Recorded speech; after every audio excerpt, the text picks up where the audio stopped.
Today we take a look at two dueling cases of insanity. First off, what would you do if you were kicking back enjoying a Nickelodeon cartoon and the next thing you knew, you were a raving lunatic?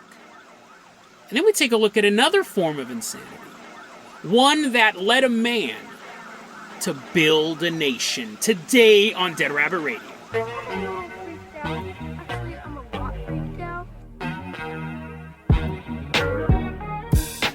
Hey everyone, welcome back to another episode of Dead Rabbit Radio. I'm your host, Jason Carpenter. I'm having a great day. Hope you guys are having a great day too. Hope you guys are having lots of fun. I hope you guys have some cool plans for the weekend.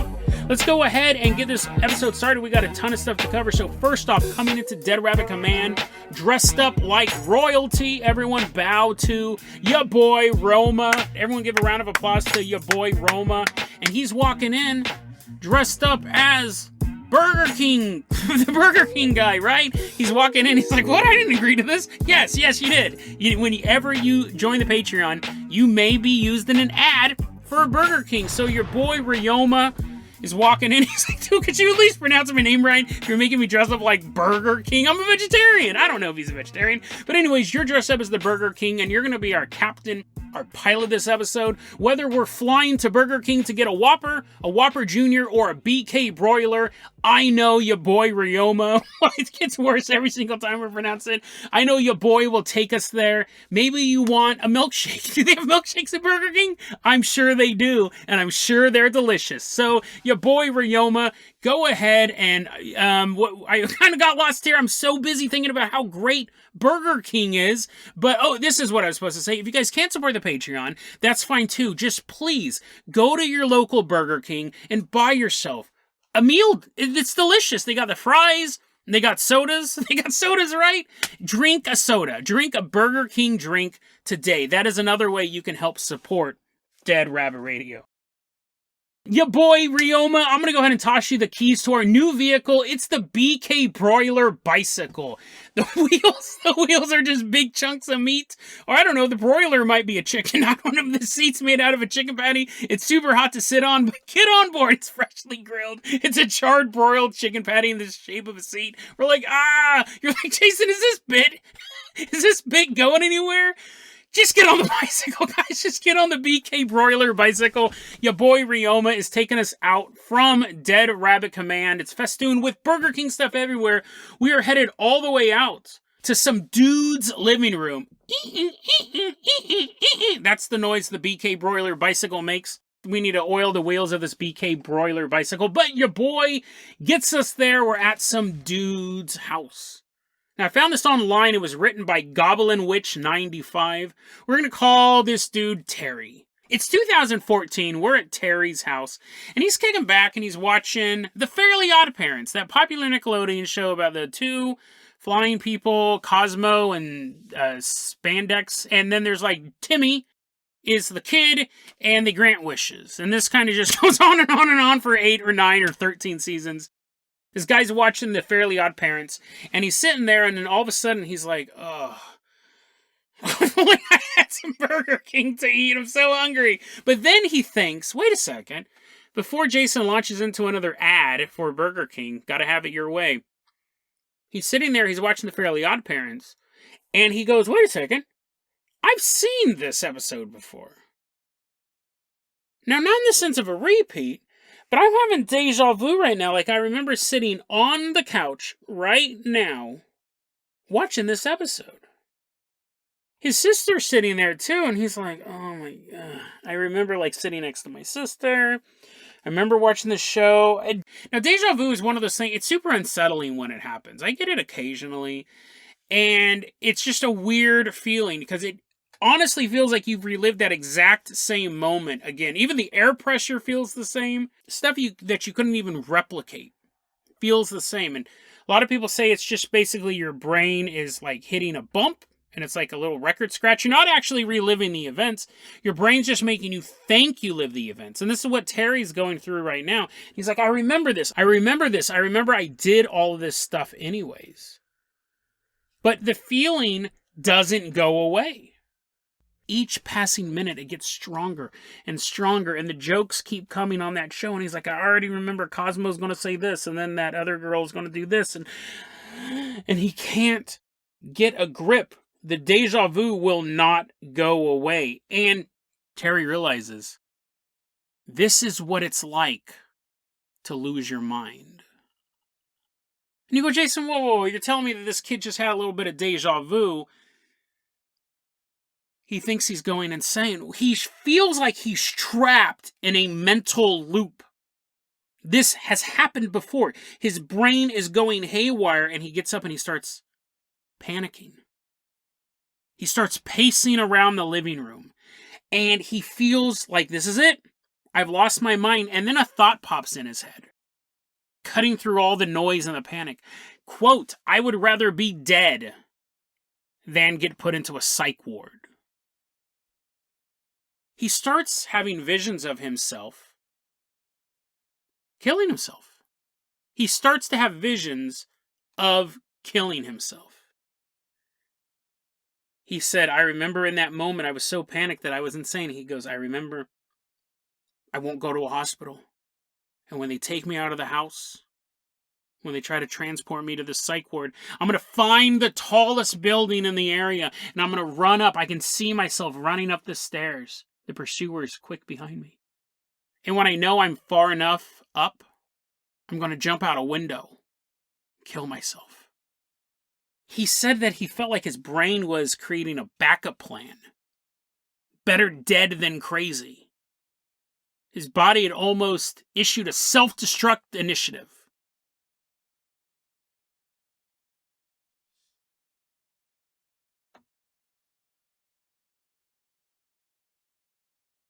He says he's stuck in this for an hour. The feeling is not going away. He sees visions of madness and suicide. And then his mom comes, right? This is the perfect time for your mom to show up when you're on the edge. And he tells his mom, he goes, Mom, did I watch this show yesterday? And the mom's probably like, what? That's weird. Yes. You have watched The Fairly Odd Parents before. And he goes, that put me oddly at ease. And then I turn to my sister, and he goes, hey, you know this whole thing where I got up and I've been walking around for like an hour? I've been pacing around this room and practicing my jumping skills, practicing my running from guys with big nets from the psych ward. That was crazy, huh? How long have I been doing that for? And she says, sister goes, what? You've been doing this for like 5 minutes. What do you mean, an hour? What are you talking about? Did you notice you were jumping a lot? Getting those calf muscles ready? And Terry goes, those 5 minutes will never leave me. Like that experience, he couldn't believe that it was only 5 minutes long. But the fact that he felt like it was two things going on. One, he goes, I felt like I was losing my mind. I felt like I had no control over perception. He goes, but what scared me more than that was the fact that I so quickly came up with the idea on how to kill myself. He goes, I'm not someone who indulges in self-harm. That's what scared him. That it took this little glitch in his brain to make him go, well, I guess I'm going to have to kill myself now. From somebody who never engaged in that thought process to completely planning out how it would happen. That's always the big thing we look at when people are talking about suicide. Do they have a plan? Do they have the means to make that plan happen? He had a plan. He knew exactly what he was going to do if they tried taking him to a psych ward. That's what scared him. And I find it really interesting because a lot of times on the show we talk about people who snap. That's one of the scariest things to me because you think the person who's kind of weird. We covered that story, the woman, she was watching Jeepers Creepers all the time, which is weird anyways because those movies suck. She's watching Jeepers Creepers all the time. She's watching all these horror movies. She started calling up just random numbers saying she was going to chop people's heads off and murder them. And the police got involved, but the mother's like, no, she's a good girl. And then eventually the woman chopped off her mom's head and threw it across the yard at her neighbor. That was like a descent of madness. Like that was, it's an unfortunate story, but you see the warning signs all throughout there. And then we covered this story. I'll see if I can find it. It's one of my most terrifying stories, honestly, about the guy who was smoking weed with his best friend's girlfriend. And they're smoking weed together, and then at one point he goes into the bathroom and a demon appears in the mirror and says, "You gotta kill her! You gotta kill her!" And then he leaves the bathroom and stabs her to death. She actually put up a big fight, like the knife broke off in her. She pulls the knife blade out and begins stabbing him. But he unfortunately won that fight. But yeah, just snapped. All right, I mean, he's drug-induced. But still, totally normal person as far as we can tell. Next thing he knows, there's a demon in the mirror. So the people who snap are the ones that are the scariest because that could happen to anyone. Right? And you could argue that maybe that guy did have some mental health. I mean, again, he did murder someone. He might have had some mental health issues before then as well, but who knows? Maybe he just snapped. And those stories are always scary to me, but a lot of times we don't hear about the story until after the bad thing has happened, right? Because obviously if he snaps and then goes to the psychiatrist or psychologist or chaplain or whoever he goes to for guidance and they help him, that's not a local news story or a national news story. That's good. Right? That's the best option ever. But generally, we hear about these people when they snapped and they've done something evil, morally corrupt. So this is interesting because we have the story of someone who did snap and didn't do anything awful. But they'll always be in fear of that because of how quickly they were ready to end it all. Their brain hit a little glitch, hit a little 5-minute glitch, and who knows what caused that.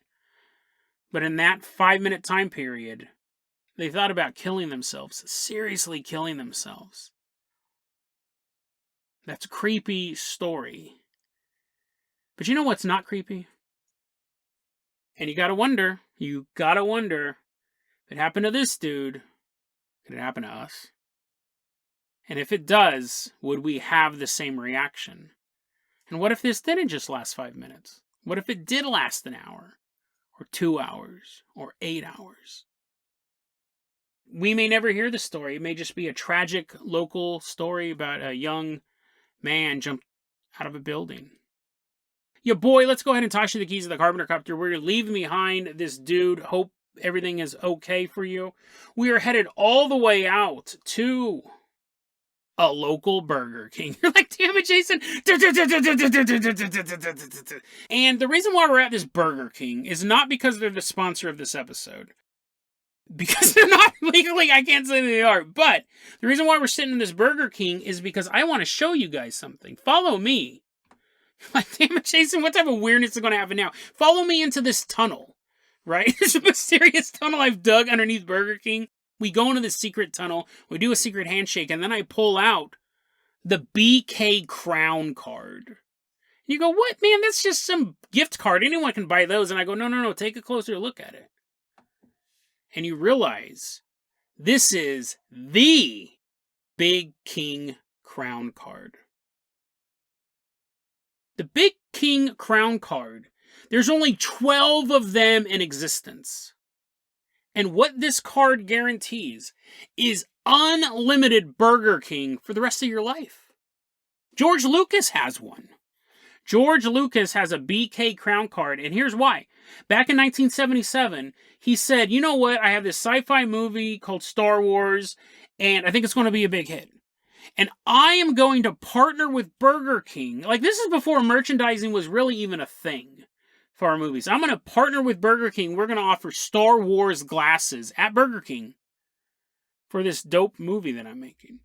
And he loved his partnership with Burger King so much that even Revenge of the Sith, when he was still directing the movies, they had their tie-in with Burger King. Now, I remember getting Phantom Menace mugs, like cups, at Taco Bell, but apparently the real good stuff was at Burger King. Jennifer Hudson from American Idol, she was also in that movie Dreamgirls. She's a singer. She has one. She has a Burger King Crown card because she used to work there and she used to sing. This was before American Idol. She's not doing this now. But before American Idol, before she struck it big with her career, she used to sing at the drive-in. Now, Hugh Laurie, famous actor Hugh Laurie, he did an interview. And he said in his interview, you know what, I get a lot of celebrity perks, right? I'm Dr. House, I have this big show on Fox, And I walk around and people are like, diagnose me. I'm dying of this horrible rare disease, Mr. House. And he's like, first off, I'm a doctor. Secondly, I'm not a doctor. It's just a television show.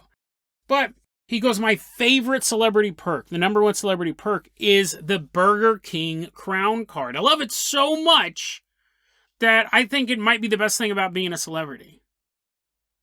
Now, here's the thing. He didn't have a card at the time. He did an interview talking about how much he loved Burger King and how much he wanted a card. And he was saying it was the ultimate celebrity perk. He'd heard about it.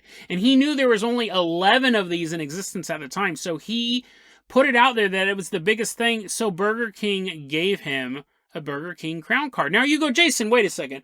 Are you trying to tell us that all this Burger King nonsense you've done during this episode, are you hoping in some weird way that Burger King sends you a free Burger King Crown Card because you've talked about it on this podcast?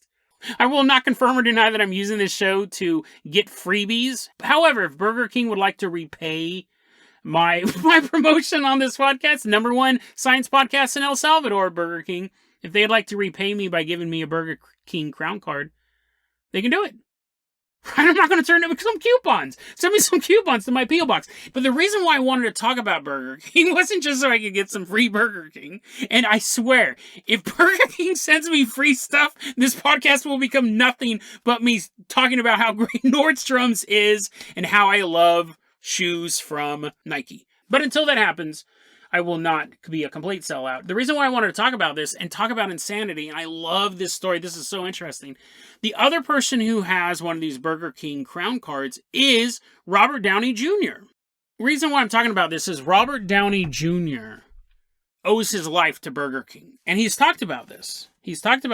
And when it came to him making Iron Man, which a lot of people don't remember, he was a washed up actor who had been to jail multiple times in the middle of his career. Like, he didn't have a career. He was a joke. He got into drugs. He got into drugs hard. But his comeback movie, like, it was huge for him. No one knew if the MCU was going to be big. When they made Iron Man, as far as they knew, this was either going to be a hit like Spider-Man, or this was going to be a flop like the Roger Corman Fantastic Four, or the Dolph Lundgren Punisher. Or even the made-for-TV Doctor Strange movie that came out in the late 70s. Like, you didn't know. There was no MCU. It could have ended right there. You have Robert Downey Jr., who'd come off a long time period where he was not acting. You had a comedy director making this superhero movie. Could have ended up like Jonah Hex or Constantine, just like a novelty movie, kind of interesting. In that movie, he goes and after he's rescued... He's not even rescued, actually. He breaks out of the terrorist... Spoiler alert, he breaks out of the terrorist hideout building the Mark I Iron Man suit. When he gets back to America, he says, the first thing I want is an American cheeseburger. And the next scene, he's walking around, he's eating Burger King. That was not product placement. He goes, I want Burger King in this movie because Tony Stark's journey is my journey, and Burger King changed my life. So because of that, Burger King actually has given him a crown card. And you'll see articles with headlines like, Burger King helped me beat addiction, Robert Downey Jr. says. That's a nice way to put it. Because let's take a look at why he actually did this. Before Iron Man, when he was still having some serious drug issues, he was driving around with a lot of dope in his car. A lot of drugs, right? And he stops at a Burger King. And he goes, I'm there, and I get this burger, and I get this drink, and I'm eating it, and this burger is so disgusting. It is the greasiest piece of garbage I've ever eaten. And I'm eating it, and I get this gut feeling, Robert, something really, really bad is about to happen. He said, I heard the message loud and clear. He goes, I took those drugs, I dumped them in the ocean, cleaned up my life, never looked back. And he goes, I owe it to Burger King. So Burger King leaves out the fact that their burger was so disgusting it made someone stop being a drug addict, but he felt it. He knew something bad was going to happen, and who knows what could have been. Best case scenario, right, he got pulled over by the cops, and he gets busted for all these drugs, and he does 5 years in prison, because he'd already done a year in prison for previous crimes. So, worst case scenario, right? He dies of an overdose. He gets robbed for the drugs. Someone kills him. He's just some washed-up actor who dies in some crappy apartment somewhere. Burger King changed his life, and that was the moment it changed. And he goes, that's why I had it in Tony Stark's life as well, where he goes from being a weapons manufacturer to someone who's trying to save the world. And I like the idea of people listening to their guts, listening to what the universe is trying to tell them. And on this same topic of listening to your gut, and listening, sometimes it's not just your gut, right? Sometimes it's not just like, I don't know if I should do that. Sometimes it's straight up hearing voices. Audibly hearing voices, which we would account as a mental illness. Do those ever tell you to do good things? We covered an episode a long time ago about a woman who heard voices and they told her to go get checked out, and she had a tumor. She had a brain tumor. Very interesting episode. I'll put that in the show notes. But let's head out to West Chicago, Illinois. We'll finish up our Burger King real quick. We're headed out to West Chicago, Illinois. It's 1859. We're going to meet a young man. He's actually not a man. He's a young boy. 4-year-old boy known as Arthur Stillwell. And he'd be playing at home in this house back in 1859. So mom's like washing dishes and they're lucky if they can afford doors. And he would go, Aunt Sally's coming. You know Aunt Sally's coming, Mom? And Mom would be like, what? Yeah, I'm sure she's coming. I hope she does. She owes me $5. That'll buy doors. A couple days later, Aunt Sally would show up. That's weird. Why did I have to have the weirdo kid? And Arthur Stillwell, the neighborhood weirdo, would be able to predict a couple days ahead who was going to show up. Now, in 1852, it took a while to get places, right? So he had ample notice, but how's he knowing about this? Are they sending telegrams? No. The voices. He actually called them the brownies.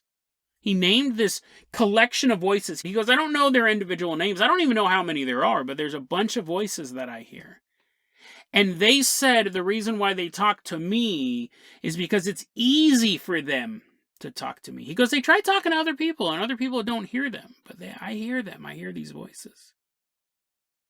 That's a parlor trick, right? Being able to pick out who's going to be here. Maybe he was wrong sometimes. Maybe it's selective. You know, you remember the times he got it right, but you don't remember the times he got it wrong.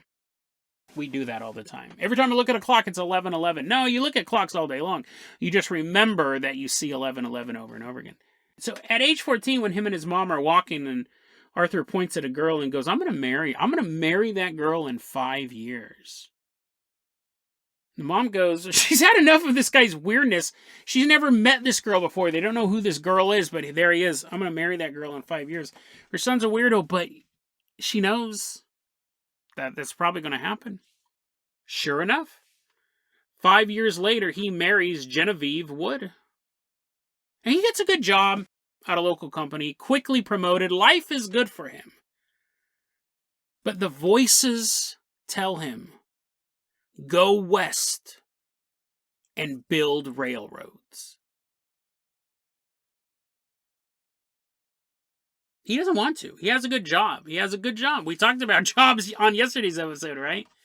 He has a good job, and that's all. When you have a good job and you love your job, that's the best combination. He doesn't want to leave. But the voices won't let him go. Go west and build railroads. He's trying to take a bath. Go west and build railroads. What else do you do in 1852? He's trying to, I don't know, bale hay. Go west and build railroads. He has no choice but to tell his wife, hey, listen, you know those voices I've been hearing for a while? Yes, Arthur, I know the voices. They're telling me to go west. They won't give up. What should we do? Well, honey, guess we go west. Him and Genevieve actually have to, borrow a cart, right? They don't have their own horse and buggy. They had to borrow a cart. They loaded their stuff up on it. They go out to Kansas. Arthur gets a job at a brokerage firm, starts to learn about banking, starts making connections, starts getting loans, and buys up land. And with his business connections, with his access to money and investors, he starts building railroads all over the country. Arthur Stillwell is responsible for laying 3,000 miles of railroads. Now, he wasn't John Henry out there himself with the sledgehammer. But without Arthur Stillwell's drive and money, these railroads wouldn't have been built. They definitely wouldn't be built in this time period. Eventually, probably America, these things would have been needed. But at this time, his company is responsible for 3,000 miles of railroads. And along these railroads, 40 towns spring up, including Stillwell, Illinois, from his home state. There's cities named after him. He was so important to the expansion of transportation in America. And as he's building these railroads, he goes, okay, so the terminus for this giant rail line I'm building is going to be in Galveston, Texas. And the Brownies are like, we don't know about that. Because there's about to be a massive disaster in the city of Galveston. And if you have your terminus there, it's going to get washed away. You're going to have to rebuild it. And no one's going to want to go there, right? The entire place is destroyed. So you can have the railroad go through Galveston, but keep going. Keep going to Sabine Lake. Just a little bit further. Keep going to Sabine Lake and have the terminus be there. And he goes, we took a journey out and we're scouting the area. And he goes, I get to Sabine Lake and I just go, there it is, guys. See that right there? And he's looking out at the lake area and he's pointing it out. He goes, that is going to be where the main port is. And it's just a bunch of land. It's a bunch of undeveloped land. We're going to put a port here. This is where the city's going to be. I saw in my eyes the city spring up like magic. Like it was being created from my mind into reality. And that is what happened. The city of Port Arthur, named after him, grew out of nowhere. That's what the Brownies told him to do.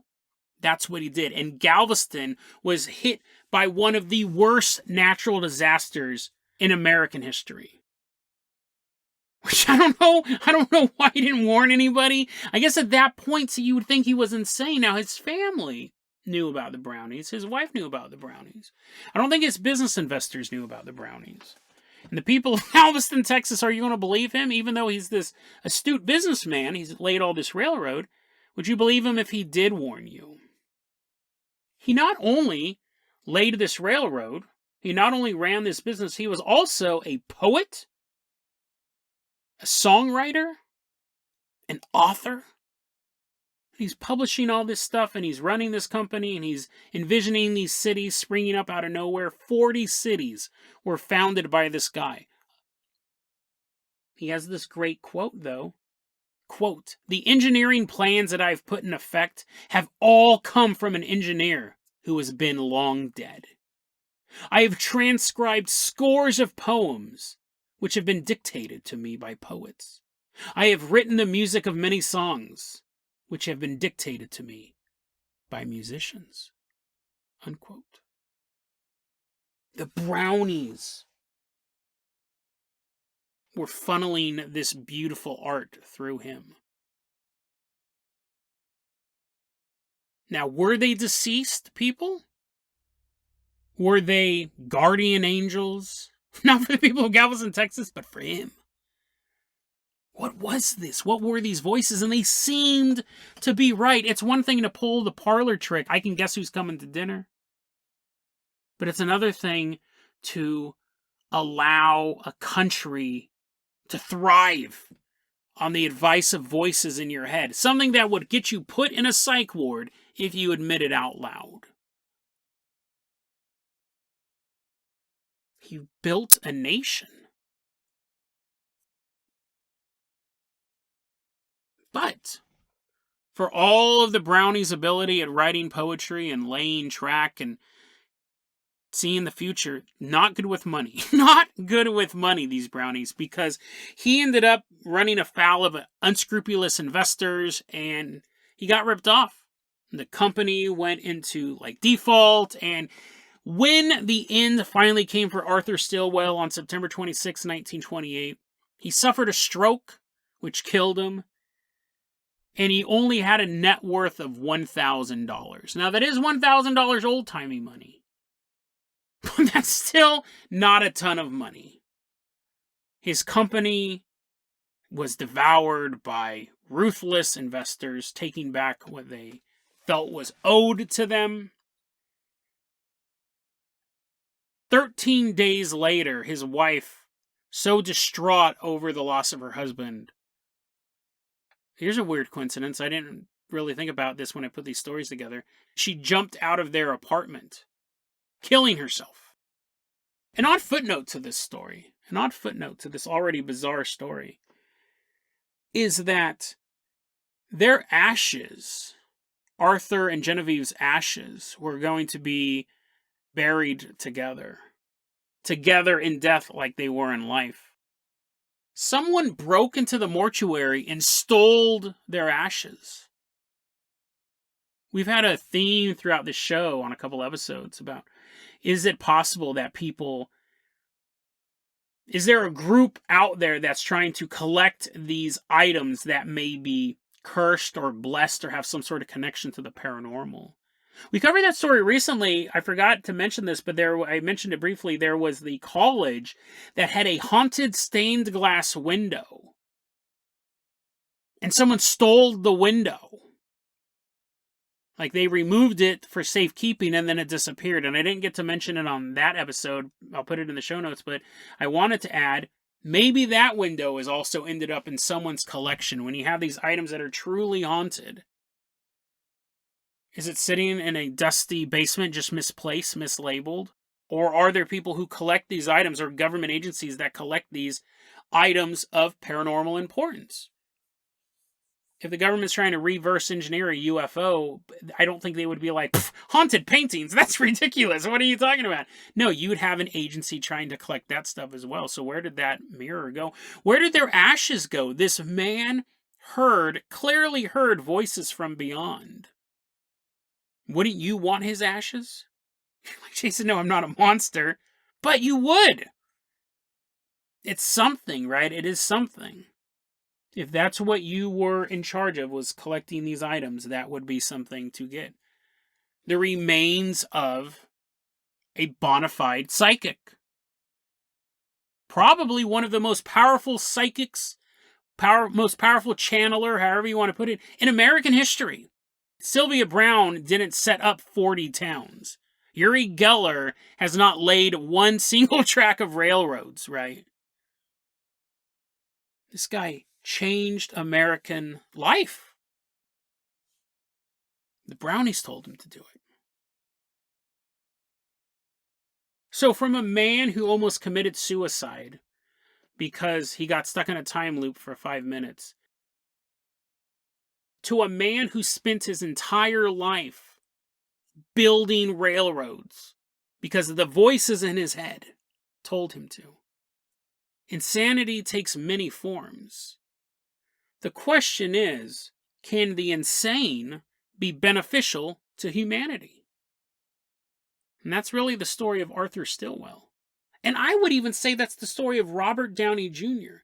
To look at this disgusting burger and take a couple bites out of it and make a connection and see the future. See yourself dead or destitute or imprisoned. He sees that in just a few bites of a burger. He gets that gut instinct. None of those are rational. Any scientist would say, well, it doesn't matter. There's just all neurons firing off in your brain. Deja vu is this, and that's just Burger King. This other guy, it was just a coincidence. He heard voices and then he built these railroads. But to the people who have a passion for the paranormal, all of these things are kind of a through line. Our grasp on a reality, and all of us have this, is tenuous at best. A small snap, a small snag in that fabric can send us spiraling down into insanity. The question is it a bad insanity that makes you hurt yourself or others? Or is it, I don't even know if this is a thing, or is it good insanity that saves your lives or guides you to build cities? Cities Arthur built. Is insanity so awful if it reshapes society? Good insanity. If there is such a thing as good insanity, I wish more people had it.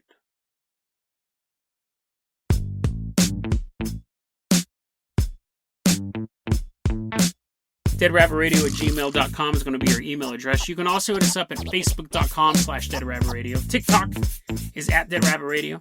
Dead Rabbit Radio is the daily paranormal conspiracy and true crime podcast. You don't have to listen to it every day. I'm glad you listened to it today. Have a great weekend, guys.